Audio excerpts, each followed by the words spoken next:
Amis, bienvenue à cette séance ou la première séance de fiscalité deuxième. Alors, notre première séance de fiscalité deuxième, vous devez d'abord vous rappeler des notions de la première parce que cela ne fait qu'une suite logique. Alors, notre premier chapitre s'intitule Généralité relative à la taxe sur la valeur ajoutée, appelée en sigle TVA. Alors, dans l'autre vidéo ou dans l'une de nos vidéos précédentes, nous avions déjà parlé en ce qui concerne la TVA et son inventeur. Et ici, nous n'allons pas revenir. Alors, qu'est-ce que nous voulons de vous en vous enseignant ces chapitres?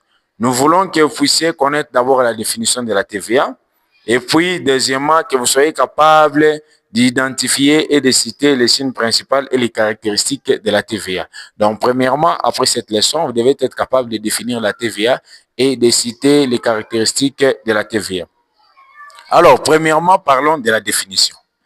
La taxe sur la valeur ajoutée ou la TVA est un impôt général sur la consommation supporté par le consommateur final et collecté par un ou plusieurs assujettis au profit du trésor public.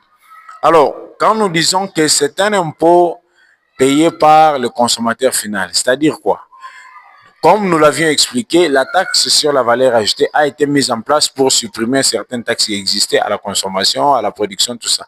Alors, la taxe sur la valeur ajoutée vient pallier à cela et devenir un impôt sur la consommation. Chers amis, il faut faire attention, même si on appelle ça taxe sur la valeur ajoutée, ici est de noter que c'est un impôt sur la consommation et cet impôt est supporté par le consommateur final.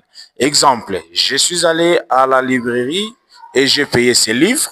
Donc, bon, je ne donne pas l'exemple des livres parce que finalement, le livre n'est pas frappé de la TVA. Je donne un autre exemple. Je vais payer un sachet de bonbons. Dans le prix du sachet de bonbons, il y a la TVA incorporée, c'est-à-dire je paye aussi ce prix-là. Donc, je suis en train, comme moi je suis le consommateur final, et je supporté, ou celui qui payera aussi ces bonbons va consommer tout en payant la TVA. Donc, je supporté cette taxe indirectement.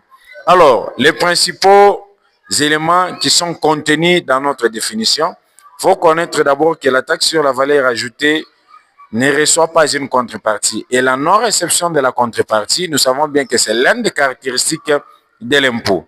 Alors, c'est un impôt même si nous l'appelons taxe. Deuxièmement, la taxe sur la valeur ajoutée est un impôt général sur la consommation. C'est-à-dire, la taxe sur la valeur ajoutée concerne la totalité des consommations réalisées par le ménage et ou les entreprises, sauf exonération légale. Alors, chers